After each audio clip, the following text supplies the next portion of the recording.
Hello दोस्तों, मैं उदय डागर आप सभी का फिर से स्वागत करता हूं आपके अपने चैनल एग्जाम न्यूज बाय उदय सर में।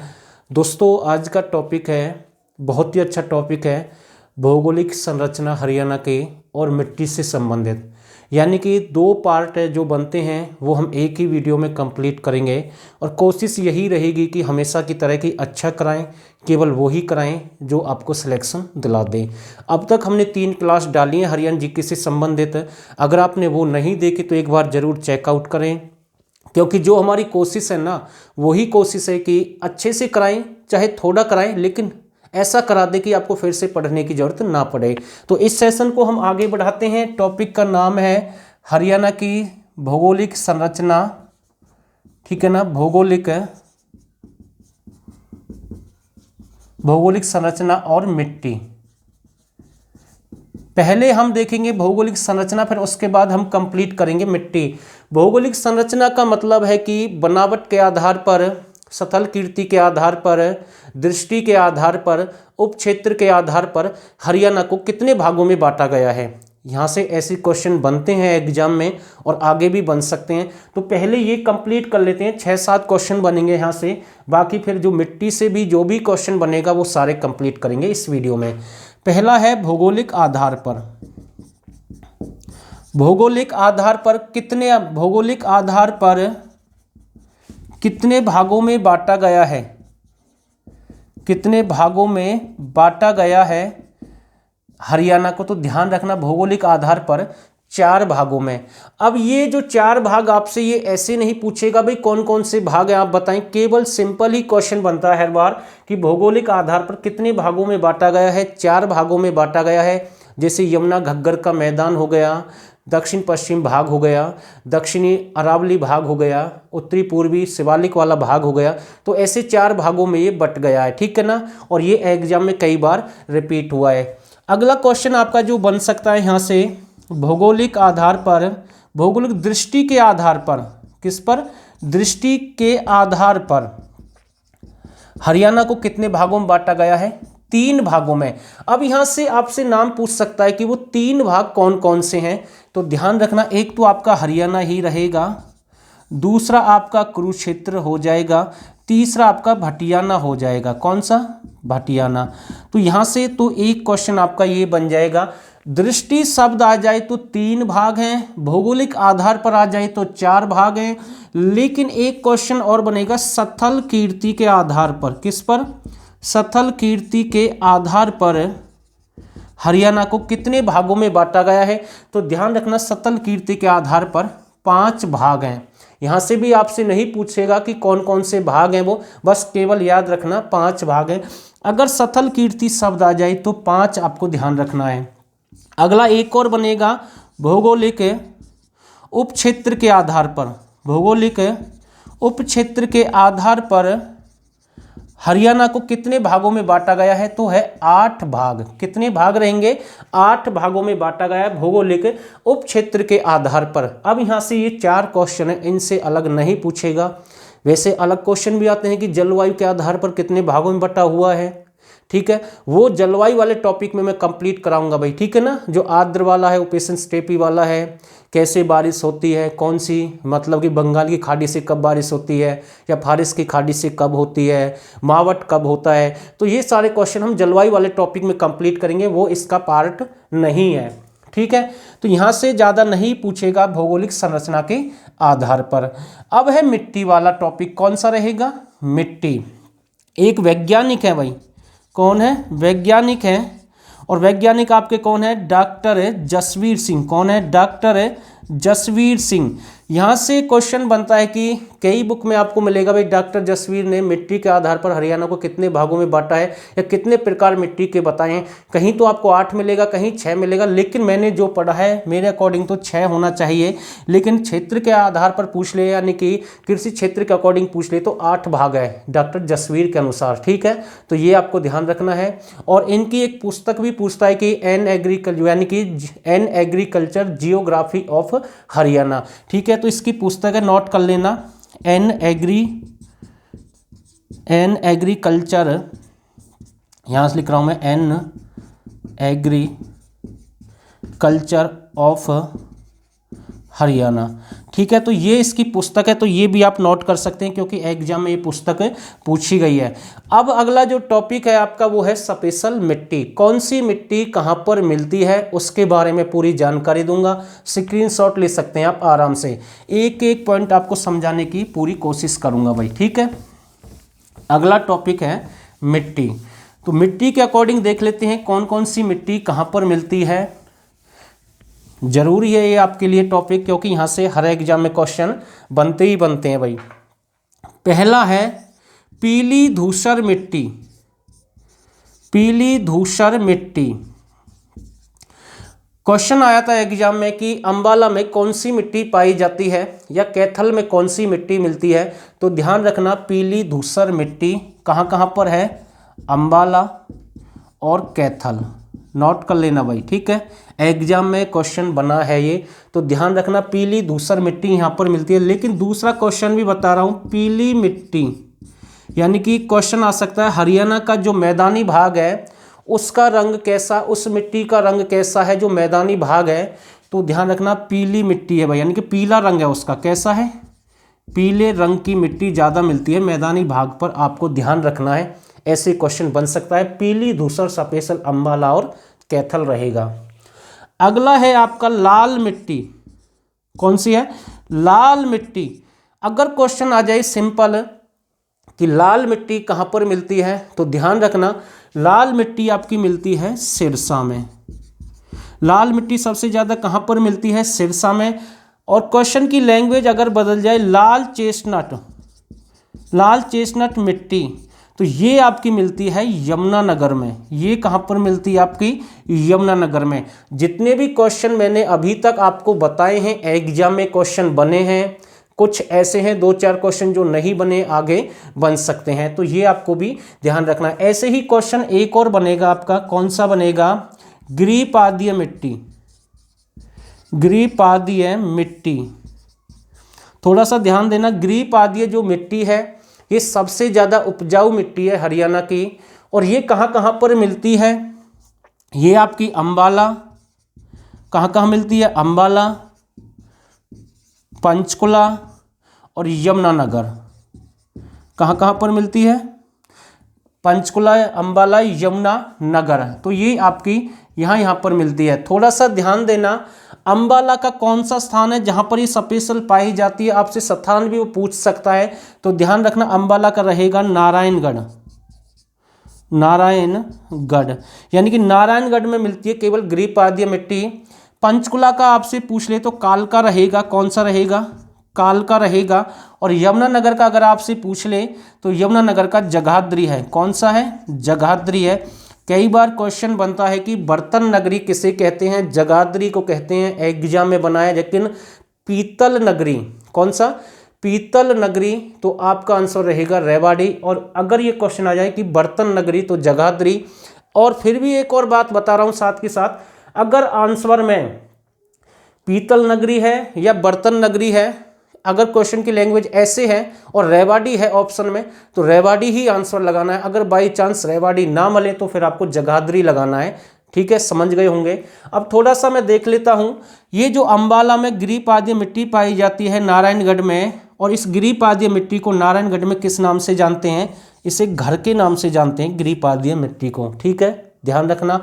और पंचकुला के कालका में भी किस नाम से जानते हैं, घर के नाम से जानते हैं ग्रीपादीय मिट्टी को। यानी कि कालका में, नारायणगढ़ में, दोनों में घर कहते हैं ग्रीपादीय मिट्टी को। लेकिन यमुनानगर का जो जगाधरी है इसे यहाँ पर कंधी कहते हैं। क्या कहते हैं, कंधी कहते हैं। तो नोट करें भाई साथ के साथ और स्क्रीनशॉट लें। जो भी आपको अच्छा लगे आप ऐसे कर सकते हैं। अब इस टॉपिक को मैं आगे बढ़ा रहा हूँ, अभी थोड़ा सा और बताऊँगा ग्रीपादीय मिट्टी के बारे में। ठीक है ना, ये सबसे ज़्यादा उपजाऊ मिट्टी है, पहले आप नोट करें फिर आगे बताऊंगा थोड़ा सा साथ के साथ।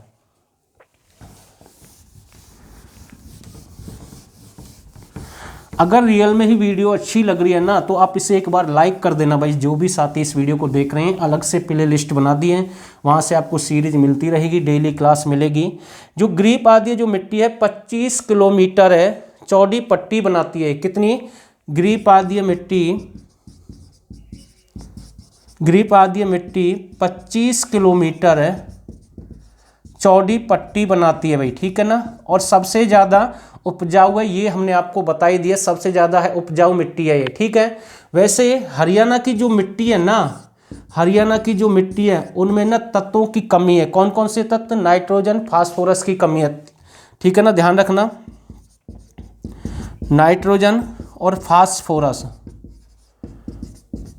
तो ये कमी है, ध्यान रखना। अगला क्वेश्चन है आपका सोलर चीका मिट्टी। कौन सी? सोलर चीका मिट्टी, मोस्ट इंपोर्टेंट क्वेश्चन, कितनी बार एग्जाम में रिपीट हुआ है। सोलर चीका मिट्टी को ही डाबर के नाम से जानते हैं, डाबर या डाफर, ठीक है, ध्यान रखना, इसके नाम से जानते हैं, और कई बार डाकर भी मिल सकता है।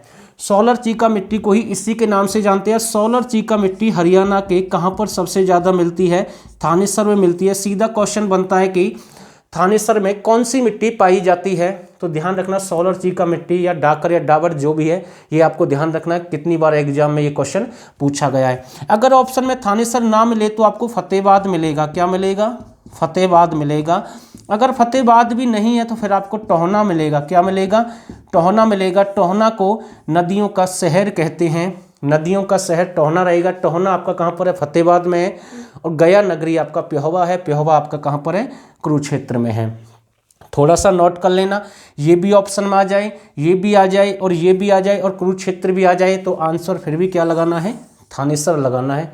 तो ये एक अच्छा पॉइंट मैंने आपको बताया है और आपको शायद समझ में भी आया होगा। अगली है एक और मिट्टी आपकी, कौन सी है? ये आपकी एल्यूवियल। कौन सी है?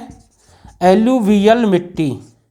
एल्यूवियल मिट्टी हरियाणा में कहाँ पर मिलती है? तो ये जींद वाले भाग में मिलती है। कहाँ पर मिलती है?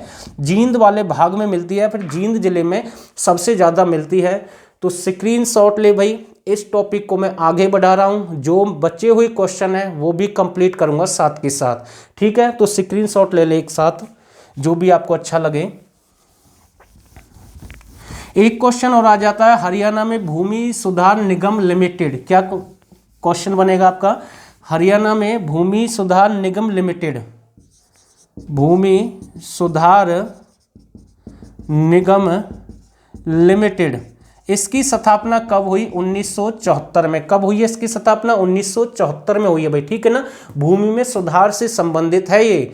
दूसरा आपसे पूछ लेगा कि जो रेहे और कल्लर या फिर मैं लवणता या फिर मैं क्षारीयता, ठीक है ना, तो ये शब्द आ जाएं तो ये कितना प्रतिशत भाग है हरियाणा का इससे जो घिरा हुआ है? 32% भाग। कितना? 32% भाग। सीधा क्वेश्चन बनेगा कि हरियाणा का रेहे, कल्लर, लवणता, क्षारीयता से कितना प्रतिशत भाग घिरा हुआ है? तो 32% है।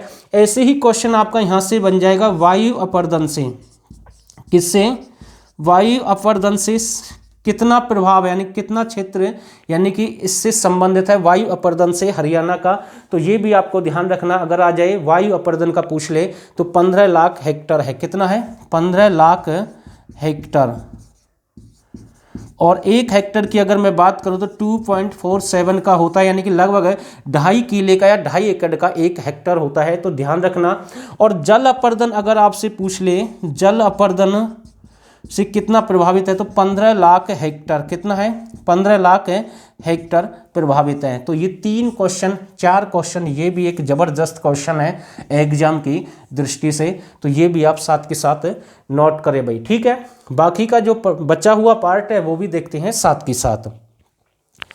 अगर आपको फिर भी समझ में नहीं आ रहा है तो वीडियो को 1-2 बार देख लेना, रोक रोक कर देख लेना, उल्टा सीधा जो भी अच्छा लगे उसके अकॉर्डिंग आप देख सकते हैं। थोड़ा सा और देख लेते हैं जो भी इसमें बचा हुआ है, ज़्यादा नहीं है।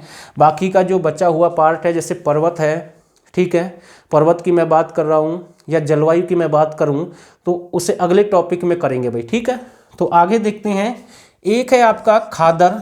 कौन सा? खादर। दूसरा है आपका बांगर, ठीक है।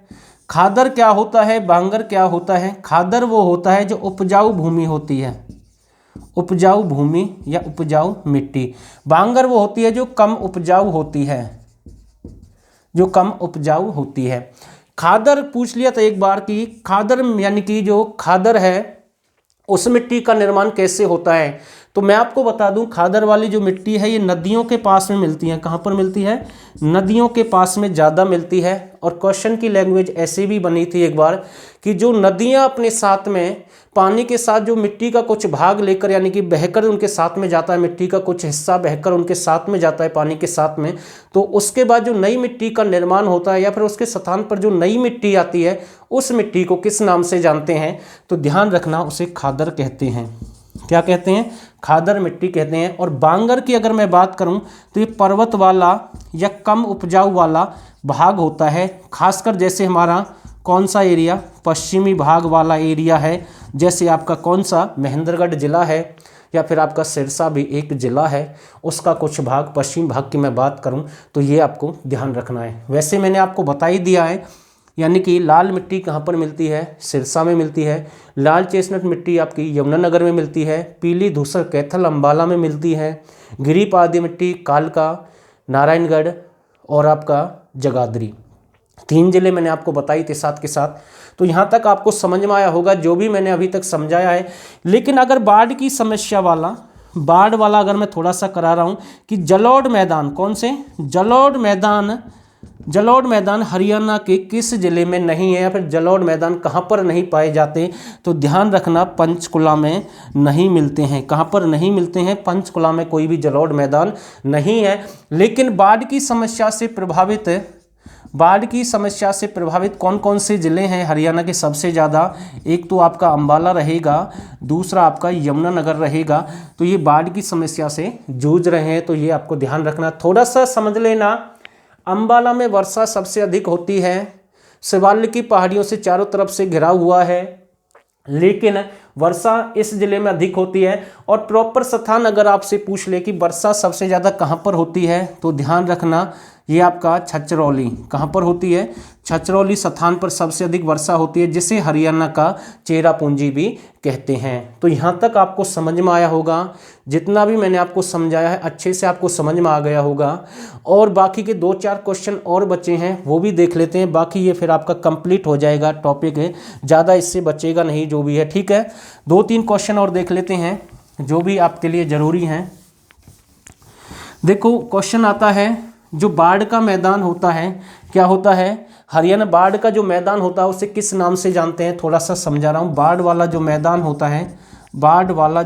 होता है हरियाणा में, उसे किस नाम से जानते हैं? तो उसे नैली भी कहते हैं और बेट भी कहते हैं। अब क्वेश्चन यहाँ से ये बनेगा, नैली कहाँ पर कहते हैं और बेट कहाँ पर कहते हैं, ठीक है ना। घग्गर नदी के द्वारा छोटे छोटे जो मैदान बनाए जाते हैं, घग्गर नदी के द्वारा जो छोटे छोटे मैदान बनाए जाते हैं उन्हें चौ कहते हैं। ये क्वेश्चन एग्जाम में पूछा गया है, ठीक है। तो ध्यान रखना, इसलिए मैं आपसे बार बार कहता हूँ कि बोर्ड से अलग मैं बहुत कुछ वैसे भी बताता हूँ। यानी कि घग्गर नदी के द्वारा छोटे छोटे जो मैदान होते हैं उन्हें चौ कहते हैं। लेकिन बाढ़ वाला जो मैदान है, यानी कि अगर देखें, यानी कि घग्गर द्वारा, किसके द्वारा?